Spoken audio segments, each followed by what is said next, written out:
दोस्तों यहाँ पे आप देखो लाइव मार्केट चल रहा है। अभी मार्केट में टाइम की अगर मैं बात करूँ तो 2:50 के समथिंग हो रहा है और ये मैंने चार्ट लिया है निफ्टी 50 का, ठीक है ना। तो यहाँ पे मैं आपको एक चीज़ बताने वाला हूँ कि किस तरीके से मार्केट रिटेलर्स को ट्रैप करता है और उनका पैसा पूरा अपनी जेब में भर लेता है या फिर सेलर्स को दे देता है, या फिर जो स्मार्ट इन्वेस्टर या ट्रेडर होते हैं उन लोगों को मार्केट आपकी जेब से पैसा निकाल के उनको देता है।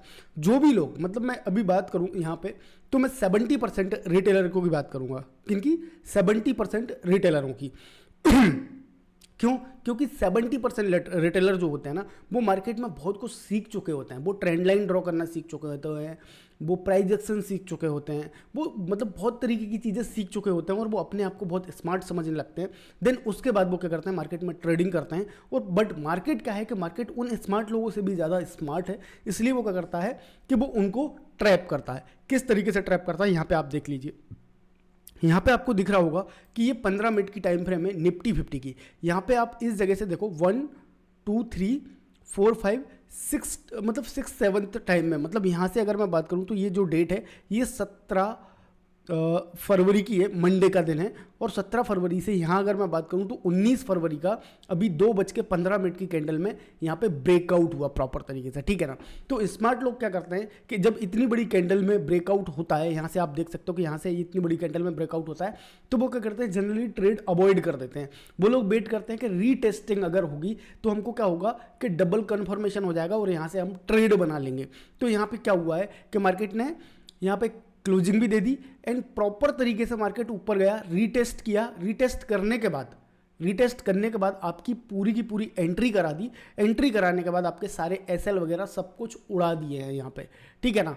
तो ये सारी चीज़ें हो जाती हैं मार्केट के अंदर, आपको पता भी नहीं चलता। अब अगर किसी भी लोगों ने, मतलब अगर मैं बात करूँ तो ये प्रॉपर, कोई लोग क्या होते हैं कि ब्रेकआउट पे ट्रेडिंग लेते हैं, ट्रेड लेते हैं। तो उन लोगों ने क्या करा, यहाँ ब्रेकआउट जैसे हुआ तो उन लोगों ने एंट्रीज ले ली। कुछ लोग रीटेस्टिंग पे यहाँ पे क्या करते हैं, एंट्रीज लेते हैं। उन लोगों की भी एंट्रीज हो गई। कुछ लोग कुछ इंडिकेटर्स को देख के एंट्री लेते हैं, जैसे मेरी भी अगर मैं बात करूँ तो मैं MACD इंडिकेटर को यूज़ करता हूँ। तो यहाँ पे आप देख सकते हो MACD इंडिकेटर भी सेल सिग्नल दे रहा है प्रॉपर तरीके से। तो मैं भी, अगर मैं बात करूँ तो अगर मैं नेकेड इसको देख रहा होता, मतलब अकेले इसको देख रहा होता, तो मैं भी इसको क्या करता, सेल कर देता। तो यहाँ पे अगर मैं बात करूँ तो यहाँ पे अगर मैं भी सेल करता तो मेरे को भी भारी नुकसान देखना पड़ सकता था। यहाँ पे बच कैसे सकते हैं और क्या क्या चीज़ें इंपॉर्टेंट है, मैं उन सारी चीज़ों के बारे में बात करूँगा। तो यहाँ पे सबसे पहले तो मैं आपको बता दूँ कि कोई भी चीज़ हो, जब तक आपको डबल कन्फर्मेशन ना दे, ठीक है ना, डबल कन्फर्मेशन ना दे या आप श्योर ना हो जाओ, तब तक इसके अंदर आपको ट्रेड नहीं करने हैं। आपको उसको बचने के लिए, अगर आप कभी भी निफ्टी के अंदर ट्रेडिंग कर रहे हैं, ठीक है ना, सबसे इंपॉर्टेंट जो इंस्ट्रूमेंट है ऐसे ट्रेड को आइडेंटिफाई करने का कि जो हमको फेक ब्रेकआउट दे रहा है और हमको यहाँ से नुकसान हो सकता है, उसके लिए सबसे ज़्यादा इंपॉर्टेंट होता है निफ्टी के लिए, या आप बैंक निफ्टी में ट्रेडिंग कर रहे हैं तो बैंक निफ्टी के लिए, ठीक है। तो इसके लिए सबसे ज़्यादा जरूरी होता है कि आप निफ्टी एंड बैंक निफ्टी दोनों के चार्ट आपको साथ में देखने पड़ेंगे, ठीक है। क्या करने पड़ेंगे, निफ्टी एंड बैंक निफ्टी के चार्ट दोनों के आपको साथ में देखने पड़ेंगे। क्यों देखने पड़ेंगे? क्योंकि आपको पता होना चाहिए कि बैंक निफ्टी जो है, बैंक निफ्टी 12 बैंकों से मिलकर बना हुआ है और 12 बैंकों को और निफ्टी की बैंक निफ्टी की दोनों की सारी चीज़ों को मिला जुला के अगर मैं बात करूं तो निफ्टी 50 के अंदर 35% का, कितने का, 35% का वेटेज है निफ्टी के अंदर। तो यहाँ पे अगर मैं बात करूँ बैंक निफ्टी की, तो यहाँ पे आप देखो कि बैंक निफ्टी के अंदर भी आपको एक प्रॉपर ट्रेंड लाइन बना हुआ दिख रहा है। यहाँ पे प्रॉपर एक ट्रेंड लाइन बना हुआ दिख रहा है। सेम डे का अगर मैं बात करूँ तो 17 फरवरी मंडे का ये, और यहाँ पे यही कैंडल ने यहाँ पे क्या करा है कि इस कैंडल ने यहाँ पे सपोर्ट लिया है। सपोर्ट लेने का इसका एक और रीजन है कि यहाँ पे पहले से ही, यहाँ पे आप देख सकते हो इस जगह पे पहले से ही बैंक निफ्टी के अंदर सपोर्ट अवेलेबल है।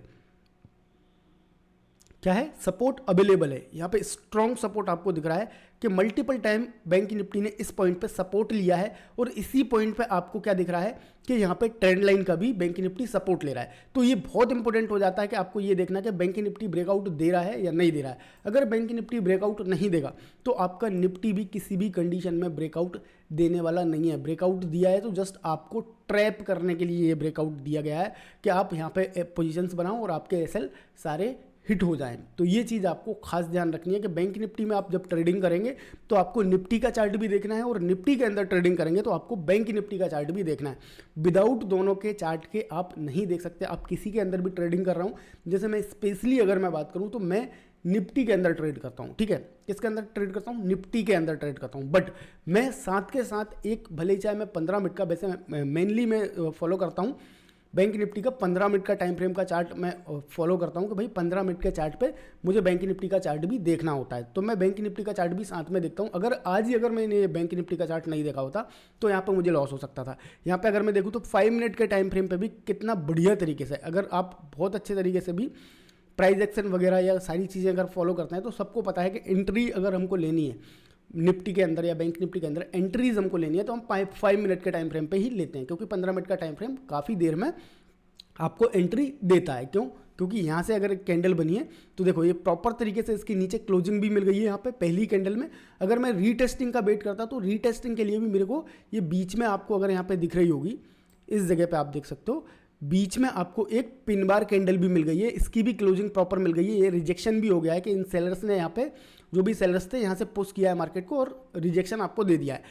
नेक्स्ट कैंडल ने आपको मोमेंटम भी दिखाया, थोड़ा बहुत प्रॉफिट भी दिखाया, यहाँ पे आप देख सकते हो प्रॉफिट भी दिखाया। देन उसके बाद पूरा का पूरा मार्केट पलट गया और आपका अभी यहाँ पे आप जो भी इस जगह पे या इस कैंडल के हाफ पे आप एसएल लगाते, आपके एसएल कट हो जाते। तो आपको हमेशा एक चीज़ का मेक श्योर करना चाहिए कि अगर आप निफ्टी के अंदर ट्रेडिंग कर रहे हैं तो आप बैंक निफ्टी का चार्ट देखें। अगर बैंक निफ्टी के अंदर ट्रेडिंग कर रहे हैं तो आपको निफ्टी का चार्ट भी साथ साथ देखना ही देखना है, पूरा फुल एनालिसिस के साथ। ऐसा नहीं है कि आप निफ्टी के अंदर ही बस एनालिसिस कर रहे हैं और निफ्टी में आपने पूरे सपोर्ट रेजिस्टेंस और सारी ट्रेंड लाइन लगा कर रखी है, बैंक निफ्टी का बस आप नेकेड चार्ट देख रहे हैं, वो भी नहीं करना। अगर आप प्राइस एक्शन पर ट्रेडिंग करते हैं या कोई इंडिकेटर बेस्ड ट्रेडिंग भी करते हैं तो आपको निफ्टी बैंक निफ्टी दोनों का चार्ट देखना है, दोनों की स्ट्रेंथ को समझना है कि भाई बैंक निफ्टी के अंदर कितनी स्पीड में सेलिंग आ रही है, निफ्टी के अंदर कितनी स्पीड में सेलिंग आ रही है। अगर आपको लग रहा है कि सिमिलरली चल रहा है और चार्ट भी सिमिलरली है और आपको साथ साथ ब्रेकआउट मिल रहा है, तभी आपको एंट्रीज लेनी है। अदरवाइज आपको ऐसी कोई भी ट्रेड नहीं करनी है जिसमें आपको कहीं पे भी शंका लग रही है जरा सी भी कि बैंक निफ्टी इस जगह पे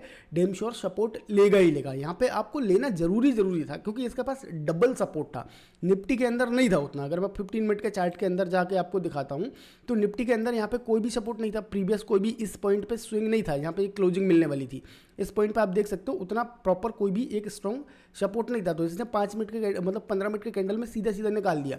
अगर यहाँ पे जो लोगों के एसएल अवेलेबल होंगे भी ना छोटे मोटे, तो वो निकल गए और यहाँ पे क्लोजिंग इसने प्रॉपर दे दिया। तो आपने उसी टाइम पे बैंक निफ्टी का चार्ट देखा तो इसके अंदर क्लोजिंग होने के बाद नेक्स्ट कैंडल ही सीधा का सीधा ऊपर चला गया। अगर 5 मिनट के टाइम फ्रेम पे मैं इसको दिखाने की कोशिश करूँ तो यहाँ पे भी आप देख सकते हो कि 5 मिनट के कैंडल में भी लोअर लो, लोअर हाई और लोअर लो ब्रेकआउट दिया, सपोर्ट पे आया, देन उसके बाद सीधा का सीधा ऊपर निकल गया। ठीक है, क्या हुआ? सीधा का सीधा ऊपर निकल गया। तो यहाँ पे आपको श्योर हो जाना चाहिए कि भाई अब बैंक निफ्टी जो निफ्टी है वो जस्ट आपको ट्रैप करेगा, ट्रैप करने के अलावा इसके अंदर कोई भी और दूसरा रीज़न नहीं है। तो आई होप कि आपको मैं जो समझा रहा था समझ में आ गया होगा। यहाँ पे समझाने के लिए मैं इसलिए आया हूँ क्योंकि बैंक निफ्टी के जो है बैंक निफ्टी पूरा का पूरा उसका 35% का वेटेज निफ्टी के अंदर है। मतलब अगर निफ्टी ट्रेड कर रहा है, निफ्टी अगर मूव कर रहा है तो बैंक निफ्टी को भी मूव करना पड़ेगा। मतलब अगर वो 100% है निफ्टी पूरा कि अगर अपनी 100% ताकत लगा के वो कहीं जा रहा है तो उसमें 35% जो ताकत है वो बैंक निफ्टी की है। ये चीज़ का आपको क्या करना पड़ेगा कि इस चीज़ को आपको मानना पड़ेगा और जानना पड़ेगा। 35% का वेटेज है तो 35% का वेटेज जो होता है ना वो कम नहीं होता है। अगर बैंक निफ्टी को जाना है, निफ्टी को जाना है तो पूरा का पूरा बैंक निफ्टी को भी लेके उसको जाना पड़ेगा। अगर बैंक निफ्टी सपोर्ट नहीं करेगा तो निफ्टी कुछ भी नहीं कर पाएगा। यहाँ पे मेरा समझाने का बस इतना ही मतलब था। ये पॉइंट आपको लग रहा होगा कि छोटा है, मैं यहाँ पे जो बता रहा हूँ भाई बकवास कर रहा हूँ, ये बिल्कुल भी बकवास नहीं है। ये मैंने मेरी 8 साल के अंदर मैंने बहुत बार देखा है, आज मेरे को दिख रहा था, मेरे को टाइम भी मिला तो मैंने कहा एक बार आपको क्यों ना बताया जाए कि एक्चुअल में अगर आप पूरे ईयर के अंदर 100 ट्रेड कर रहे हैं तो आपको 15 ट्रेड के अंदर ये सिनेरियोज बनते हुए दिखेंगे। और इस सिनेरियोज में अगर आप किसी एक सिंगल इंडेक्स को ट्रैक कर रहे हैं तो आपको नुकसान होंगे उन 15 ट्रेड में। अगर उन 15 ट्रेड को अगर आप मेरे इस वीडियो के बिहाफ पे आपने ये वीडियो देख लिया है तो इस वीडियो के बिहाफ पे उन 15 ट्रेड को बचा सकते हो और बच सकते हैं अगर आपके वो 15 ट्रेड, तो आप समझ सकते हो कि अपनी एक्यूरेसी कितनी हो सकती है। तो मेरा ये टाइम वेस्ट करने का कोई भी वो नहीं है कि मैं यहाँ पे टाइम वेस्ट करने के लिए आया हूँ। ये बहुत ज़्यादा